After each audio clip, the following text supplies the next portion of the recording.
What's going on, Dolphins fans? It is your boy Dillon, and I am making this video today. I decided to make a video in advance of the AFC divisional round game that's being played today. I'm going to be doing a live stream for that later today, so make sure you guys are here with me for that.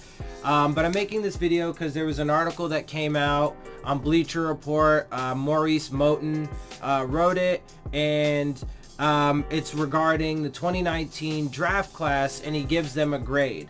So I decided to talk about it a little bit. It's something that I think is super important because it will help to tell, it helps to tell a part of the story of this current organization and franchise, and it tells, a piece of where this team is headed and so on and so forth. And it's something that I've actually been talking about quite a bit throughout the season.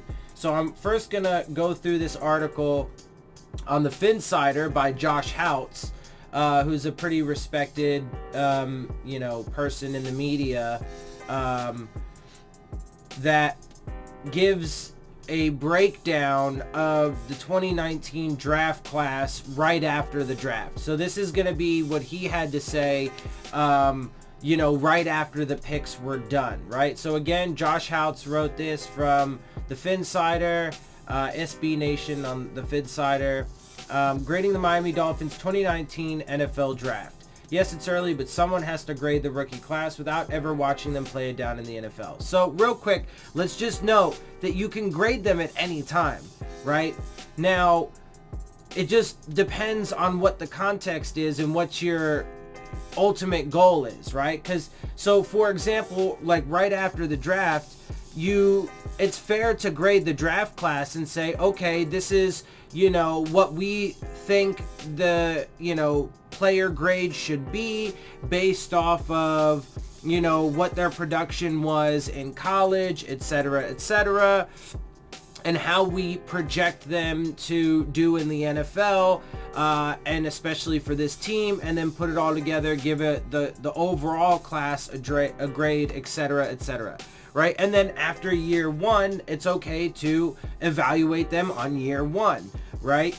As you guys know, I think that you need to give a draft class and individual players at least their rookie contracts before you have enough evidence to suggest whether or not they are going to be, busts or live up to their potential. Whether that be their personal potential or their draft status, etc., So, so that's, how I see it. That's, to me, what makes sense. But you can grade them at various points. It just, again, depends on, what your point and purpose is. And you got to, as long as you're doing it, as long as it's being done, in an unbiased and objective way based off of facts and data, right? So, again, after the draft, you grade them, based off of what they did in college. But then, of course, you got to give new grades in the NFL because the NFL is a whole different beast. Okay, so let's get back to this. Grading the NFL draft list in 2 weeks after it concluded is not very wise. It's not bad. It's just, it's a certain context that you're doing it in, right? And for specific purposes. After all, it takes time for young players to get used to the NFL lifestyle and, most importantly, the speed of the professional game. For some rookies, it could take months, sometimes even years, to be fully established, and that's why you have to give them their entire rookie contract at least before you can adequately, judge them. Right? Because that's generally enough time. 4 to 5 years is generally enough time to get a beat on the guy and how they're going to actually perform in the NFL. Now, as we saw with, let's say Devontae Parker, though, this year, it took him 5 years, but he finally had a breakout year. So even that's not always concrete, and you can, based off of the record and the things that they've done, you can still give guys, chances after that. That's not to say that, you have to decide one way or the other. I don't believe in that. I think it's very nuanced, and you have to take all data into account. Anyway, so nevertheless, he goes on. I'm not going to read all of these, his total breakdowns. I guess they're not too long, so I'll get through it quick. 13th overall, Christian Wilkins, defensive line, Clemson. Now, just real quick, again, I would have done things way different. First of all, I wouldn't have fired Adam Gase. I would have given him another season. But even if they made that decision, the new coaching staff and new regime, I would not have completely destroyed the roster. I would have kept Ryan Tannehill, Tunsil, Stills, Alonzo, Amendola, Frank Gore. I would have kept guys like that. And I would have done the draft way differently, right? So, you know, and especially since there was a pretty big run on defensive linemen in the first round before we even got to number 13, it was even more confusing to me why they would have taken a defensive lineman. That's why, like, in this draft, this upcoming draft, I just gave you guys a couple scenarios in which the Dolphins could move up, and what it would take to, you know, move up even just 2 spots. From 5th to 3rd, it would take a considerable amount of capital. But, you know, even in that case, or even in the case where we would have had the 3rd and 5th overall pick, 2 top 5 picks, you know, to me, the biggest disaster would be to take Tua at 3 and then take, like, CeeDee Lamb at 5, because if he was there, because, one, I don't think you would then be getting rid of a bunch of capital and neglecting, I believe, ultimately neglecting or relying on free agency to fix the offensive line. It wouldn't be good enough. Tua wouldn't have, even if you sat him the first year, he wouldn't have a good enough offensive line likely coming out the next year. If that's your approach, spend big in free agency and trade away, you know, a bunch of capital to move up to get guys and stuff like that. And then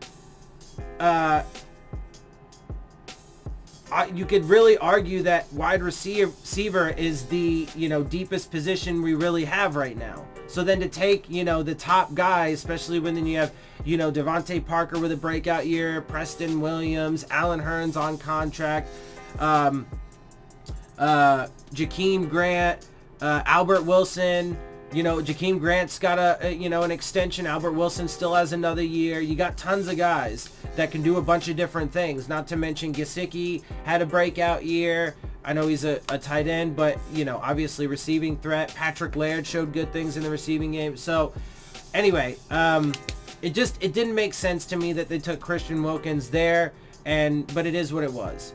There were a lot of different directions the Dolphins could have gone with the 13th pick in this year's draft, but when the dust settled, Chris Grier selected a player that head coach Brian Flores could utilize right away. A chess piece that could be utilized all throughout Miami's front 7, and when you factor in Marion Hobby's familiarity with Clemson's star-studded defensive line, the pick just made too much sense. I mean, I disagree with that, and his play on the field really bore out that he wasn't really that effective, etc. But we'll get more into that in a bit. And Wilkins, Miami is getting a versatile defensive lineman that can do just about anything under the sun. Well, he didn't really do much except for defensive tackle. They didn't really move him around that much. A little bit on the defensive line from what I could see, from what I could tell. The most diverse his play got was when he caught the touchdown on offense as a fullback, as opposed to using their fullback, Chandler Cox. And he wasn't particularly effective as a defensive tackle in the run game or the pass game. He didn't have very many pressures or very many sacks. And in a bit, when I get to this other article, they say that he was a good run defender, but he wasn't. We had like the worst run defense in the entire league, and they ran up the gut. Teams did a lot, and he was not very good. Anyway, continuing on though. When watching Wilkins on tape, his quickness off the line of scrimmage is a work of art. Well, it didn't show up this year. This should allow him to handily beat offensive linemen at the next level, and his impact in the run game will be noticed immediately. Neither of which were the case. In addition, Wilkins has the ability to play inside or outside of Miami's defensive line and should bring a much-needed pass rush to their struggling units. It did not. We, again, had one of the worst run defenses in the league and one of the worst pass rushing defenses in the league. So, I mean, it just is what it is, right? He can also line up as a running back in short yardage situations. Okay, great. So the one thing that he actually did successfully at this year was that, the one play he lined up as a fullback, he caught the pass, but then he did fumble it into the end zone. Now, I mean, to be fair, it was safe, but again, you know, part of my argument I mean, you drafted Chandler Cox to be that fullback, and I think it's probably a lot less likely that Chandler Cox would have dropped that pass, and even had the potential scare. I don't think it was really much of a scare because he had already crossed into the end zone. It should have been ruled a touchdown regardless, but still, that's part of the reason why you don't very much use defensive linemen or linebackers as offensive players. It's fun as a gadget thing every once in a while and has proven to be able to work once in a while, but they also are not going to be reliable in those situations. Anyway, Wilkins should be a centerpiece in Flores' defense for many, many years to come. I mean, to be fair, we still don't know, and again, you know, they still need at least a few years to be fully judged, but after year one was not good. So he gave him a grade of A. Number 62 overall, so in the second round, plus a 2020 fifth round pick, one of our fifth round picks from this year, Josh Rosen, quarterback, UCLA. I wasn't sure whether or not to add the Josh Rosen trade to this article, but I decided to do so anyway. Of course you would add it because he was our second round pick from last year and a fifth round from this year. He should be included in this year's draft as well. Of course you add the context that the primary pick for him was the second round pick last year, but there is a 2020 fifth round pick included. So he is going to be included in this year's draft class as well, because of that fifth round pick. After all, Rosen could be the quarterback of the future and possesses all the skills to be a very good NFL starting quarterback for many years to come. I love this trade. Grade A+. Well, I mean, at this point, that looks to be like a complete fucking disaster. I mean, look, Josh Rosen could be on the team next year.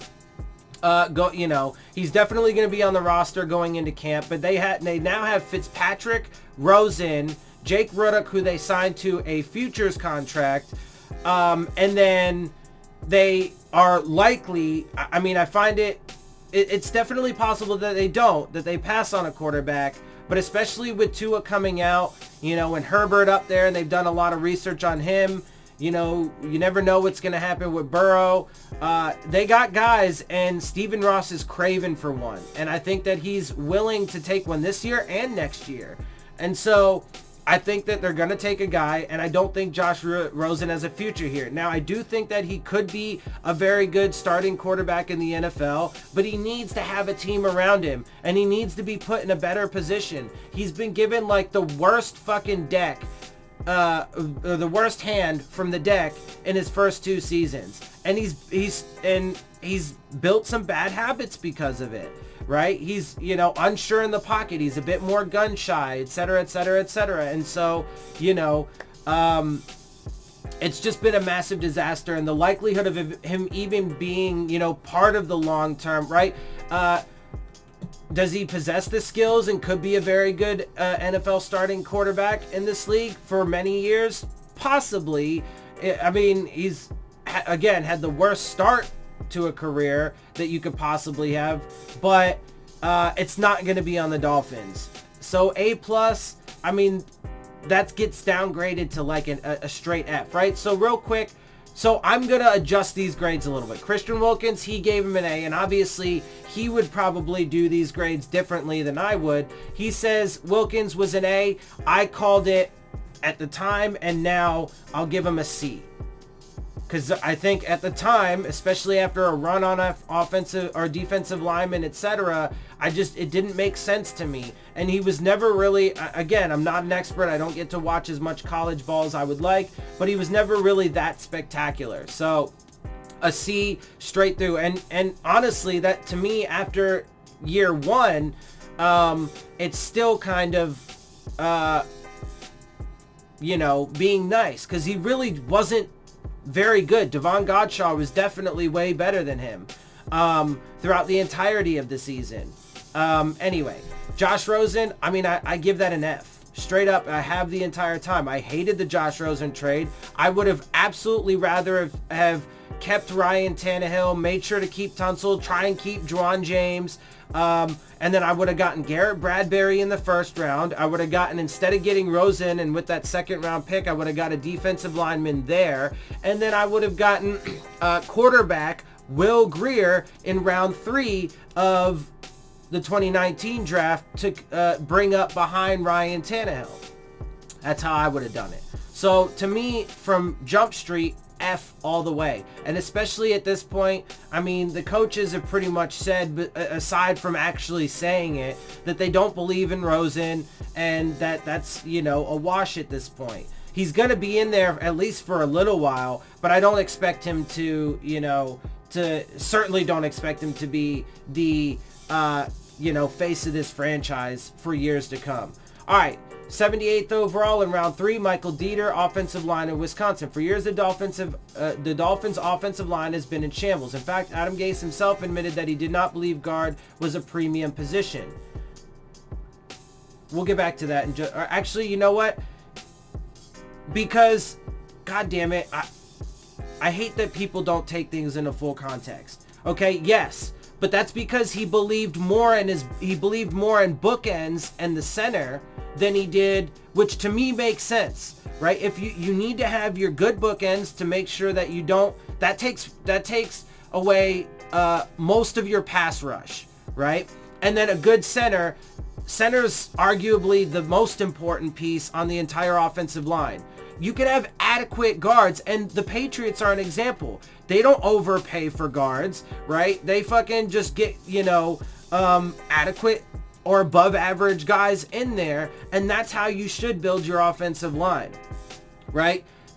Guard is not a premium position. Like, there's all these crazy narratives, like, you know, guard is a premium. I don't believe guard is a premium position. Now, if you can have an elite guard, absolutely, right? But you do gotta be careful on contracts, you know, who you're gonna have to pay big. You have to prioritize, and to me, having the bookends and then a center is more important than having guards. And by having that skeleton, that the bookends and the centerpiece, your guard play can elevate, right? And Jesse Davis, I think, is a good right guard. I think he would have been fine in between Garrett Bradbury at center and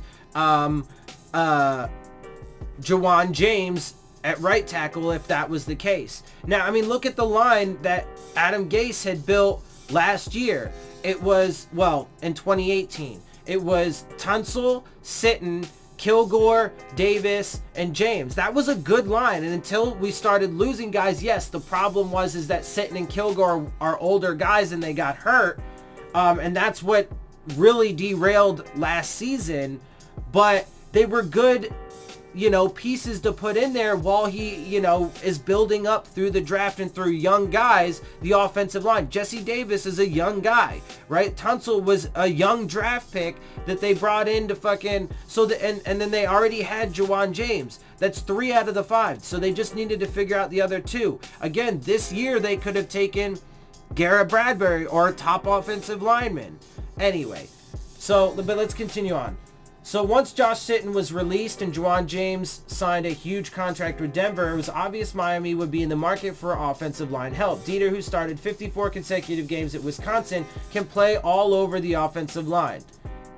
Okay, well, he didn't, and he played really at one position and sucked at it tremendously. During his collegiate career, Dieter played left tackle, guard, and center, and for a team like the Dolphins that desperately need help all over the offensive line, Dieter will likely be a day one starter. Well, we saw that the original offensive line coach got fired because he didn't believe that he was ready to start, and then when he did get put in, he was just tragic. Absolutely tragic. Anyway, he gives him a grade of B-. To me, I gave him, you know, at the time, I would say a grade of, let's say, C, because we absolutely did need offensive line help. But again, I would have done things way different. I would have gotten a top offensive lineman in round 1, Garrett Bradbury, okay, who's doing good things for the Vikings right now, right? Okay, and who are in the playoffs, right? I would have taken Garrett Bradbury, and he was never, again, I'm not an expert, but he wasn't anything spectacular. And waiting to round 3 to fix the absolutely and this was before Tunsil got traded, right? The absolutely decimated line. It's not adequate to take a round 3 offensive lineman. And then he comes in. He got put in because Brian Flores demanded it, which was absolutely the case because he fired his offensive line coach for not putting him in, but then subsequently also, left or constantly would take Shaq Calhoun out, even though he was the other rookie that he demanded to have playing time. And then he would constantly put him on the inactives list for absolutely no reason, despite the fact he actually turned out to be one of your better offensive linemen. Anyway, so at best I gave that a C at the time. After year 1, I'm going to say it's an F for Michael Dieter because he was garbage, hot garbage. But we'll get into more of that in just a minute. 158 overall, Andrew Van Ginkel, linebacker, Wisconsin. There was significant drought between the Dolphins' third-round pick and 158 overall selection, which Miami would use to select Wisconsin linebacker Andrew Van Ginkel. Ginkel, who started 11 games in 2018, recorded 46 tackles, 7 for loss, and 4.5 sacks. During his time at Wisconsin, Ginkel proved to be an asset on special teams, where he will look to make an impact immediately in the NFL. Nevertheless, Ginkel adds depth to a position that many consider a weakness. Okay, and he gave him a C+. Okay, well for this, honestly, I gave it about a C as well. It's starting to get late round picks. I actually thought that going into this season, linebacker was one of the better units that we did have. It wasn't a huge need, but bringing in some depth I thought was good. Somebody who could certainly contribute on special teams was good, etc. So I gave it a C overall. I'm going to downgrade it to a D though. Reason why, after the first year, because one, he spent half the season, he got injured immediately and spent the first half of the season on injured reserve. And then when he came back in, he had a handful of good plays. Okay, 2 of which came on special teams, and 2 or 3 of them came on defense late in the year, right? So, okay, he does show some potential, and for his draft status, not bad, but I am going to downgrade it slightly to a D+. We'll give it a D+, a high D, because he did, again, injured immediately, and he certainly wasn't any kind of spectacular. He does have some potential, and certainly could be a solid backup and a special teams guy for this team for a long time to come. But overall, we need far more than that. And again, to me, it was at a position that was of least need as well, right? It was one of the least, positions of need that we had. All right, 202 overall, Isaiah Prince, Ohio State. Michael Dieter wasn't the only offensive lineman the Dolphins had their eyes set on as they drafted Isaiah Prince with the 202nd overall pick in this year's draft. Prince adds depth to an offensive line with plenty of opportunities to win a starting job. If not, he can fulfill a much-needed role as a bench player. Every year he improves as a pass protector, but has always been very good in the run game. If Miami wants to have success in 2019 or beyond, offensive line will need to be completely rebuilt. He gave it a C. Okay, again, to me, way too late to really address it. He, was kind of whatever. Certainly at the time, I would say probably at best, I would, I gave this, maybe like a C. It's definitely an F now, though, because he didn't earn any playing time. Not really. He was in just a little bit. He didn't play very well. He got put onto the practice squad at some point, I think. But regardless of that, he got cut. And now he's on another team.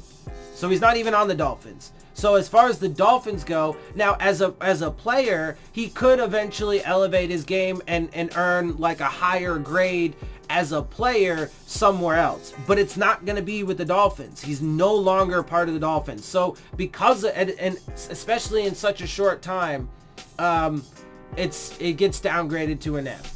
Chandler Cox at 233 overall, fullback Auburn. If someone told you the Dolphins would draft a fullback in this year's draft, you probably would not have believed me. After all, Lusaka Polite was the last relevant fullback in Miami, and since then, the position has started to become extinct. But like the Patriots up north, Miami plans to utilize more 21 personnel this upcoming season. Cox can do a little bit of everything and might be most valuable as a pass blocker. His addition should help in every phase of the game. Okay, and he gave him a B for this. For me, I gave it, let's say a C+, okay? Because, I mean, it's a super late round pick. It's a fullback. Obviously, like he said, they've been kind of going extinct. I'm not particularly in favor of mimicking the Patriots. I would like to find success in a different way because I really don't necessarily like how they do their shit in New England for a lot of different reasons. And so I don't want to copy the Patriots. But that aside, I mean, what did he do? He was inactive for the vast majority of the season, or on the bench or something like that. He just didn't play. When he did get in, he had a couple nice plays that he helped, spring. They didn't really run too much of the 21 personnel. They did a bit, but not that much. And then, they even used Christian Wilkins in his stead. So, I mean, at the end of the day, but there is still potential, so I'll probably leave it, at a grade of C overall. I mean, that's being kind of generous, but, after the first year, that's definitely being kind of generous, but, I do like the idea of using a fullback. I do think that it's, and so I actually would like to see more of that. But, I don't know. I mean, we'll see. I mean, the coaching staff, they didn't use him very much. And they decided to use, again, Christian Wilkins over him in that one situation. So, I don't know. Maybe they don't really think he's ready or that good or what. I don't know. We'll have to wait and see. So, I'll just leave it at a C for now. And then finally, 234 overall, Myles Gaskin. Running back from Washington. Prior to the 2019 NFL Draft, no one would have thought Myles Gaskin would be available in the 7th round. And yet, here we are. Throughout his 4-year collegiate career, Gaskin rushed for 1302, 1373, 1380, and 1260 yards respectively. He also recorded 15-plus touchdowns in each of those years. He will look to prove his worth on special teams, but should have an impact as an offensive weapon under Chad O'Shea. Gaskin can do it all and would be a welcome addition to Miami's running backs. He gave him a B+. Okay, well, Chad O'Shea's gone. Myles Gaskin was another guy that spent the vast majority of the season on inactives list. And I think he averaged maybe 2.4, 2.5 yards per rush. He didn't really show much in the run or in the passing game. He was okay at best. So, but at the time, I was intrigued by him. I did like his game tape from college. He definitely had great stats, etc., etc. And of course, he did end up getting injured at the end of the season and put on injured reserve. So, he went from inactive to playing, but that was in part because Mark Walton got cut, Kalen Ballage sucked and then got put on injured reserve. Kenyon Drake got traded. So it was kind of at a necessity, but he wasn't spectacular at the NFL level in his first season in the limited snaps that he had. Patrick Laird certainly showed way better production and game tape. He looked way better on film. And so I would say that there's still definitely room for him. We obviously need running backs right now, so he's going to be on the team.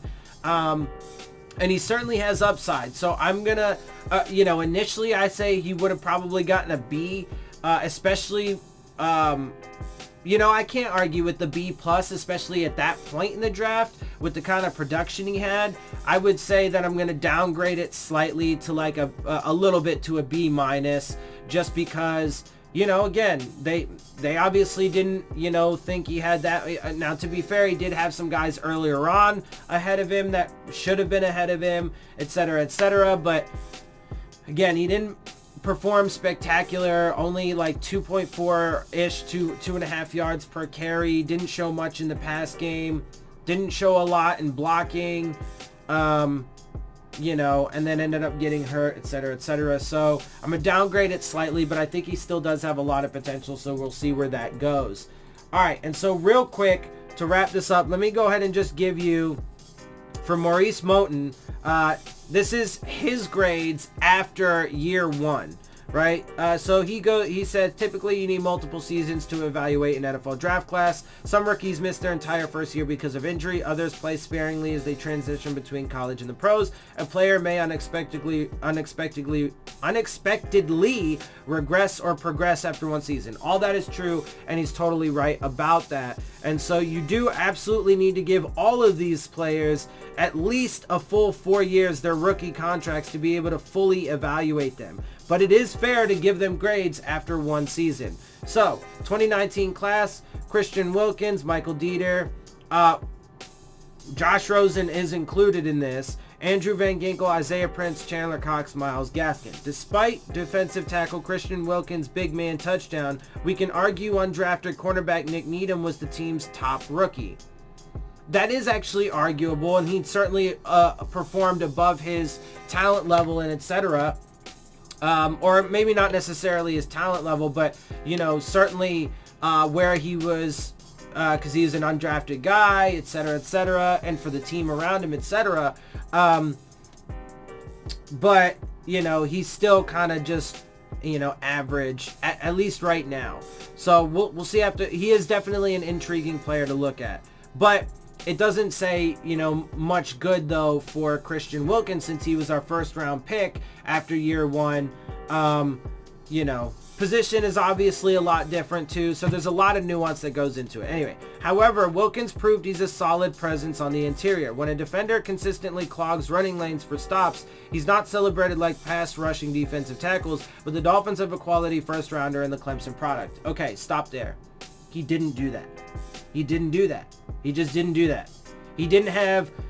He had like a couple sacks on the entire season. He didn't have like any pressures or hurries, hardly, very few.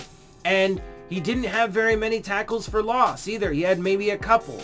He didn't do anything. We had the worst rush defense in the league. We had one of, if not the worst, pass rush defense in the league. He didn't, and Devon Godchaux absolutely way outplayed him. It's just not the case. It's just factually inaccurate. After his first season. Now, could he become that for the Dolphins? Potentially. Could he eventually live up to his draft status, etc.? Maybe. We'll have to wait and see how it plays out. But after year one, that is just factually inaccurate. Michael Dieter took his lumps as a rookie guard. Opposing defensive tackles overpowered him in the trenches. He gave up 7.5 sacks per stats. Again, he was an absolute disaster. The Josh Rosen trade, absolute disaster at this point. After the Dolphins traded Kenyon Drake, Myles Gaskin may have been the best running back on the roster. Maybe from college production and, you know, a potential standpoint, but certainly not by a production standpoint. Again, most of the year inactive, ended up on injured reserve, and was maybe like around 2.5 yards per carry. Patrick Laird definitely performed better, was over 3 yards per carry for sure, and did more in the passing game without question, and just showed better film, right? He showed to be more elusiveness, showed more grit, showed more power, all of that stuff. Anyway, he didn't see much action until late in the season once the league suspended Mark Walton for substance abuse and personnel conduct violations. Also, Kalen Ballage landed on injured reserve with a leg injury after week 13. He wasn't that good. He was okay at best. I mean, we just got to keep it real. Aside from Wilkins, the Dolphins draft class left much to be desired, though that should have been expected with limited supporting talent across the roster for a rebuilding squad. Okay, so a couple things on that. Why should that be expected? Yes, part of the context for these guys is that they didn't have a team around them. And so for the individual players, you do get to give them the benefit of the doubt, etc. He gave the draft class a D, by the way, which I think is the best you could give this draft class after 1 year, especially considering Isaiah Prince is cut, no longer on the team. That's an F for the Dolphins. Now, for a personal player grade, that certainly could be better for him going forward, but for the Dolphins, it's an F because he's not on the team anymore, and he's with another squad. The Josh Rosen trade situation, blah, blah, blah, appears to be an F, certainly from my perspective. And then you get like a couple C's in there at best. And so a D to me is the best overall grade after year one that you can give them. So I agree with that. But so again, as individual players, you can say, yes, they didn't have much supporting cast, but at the same time, like, especially with guys like Christian Wilkins, you brought them in to elevate your team.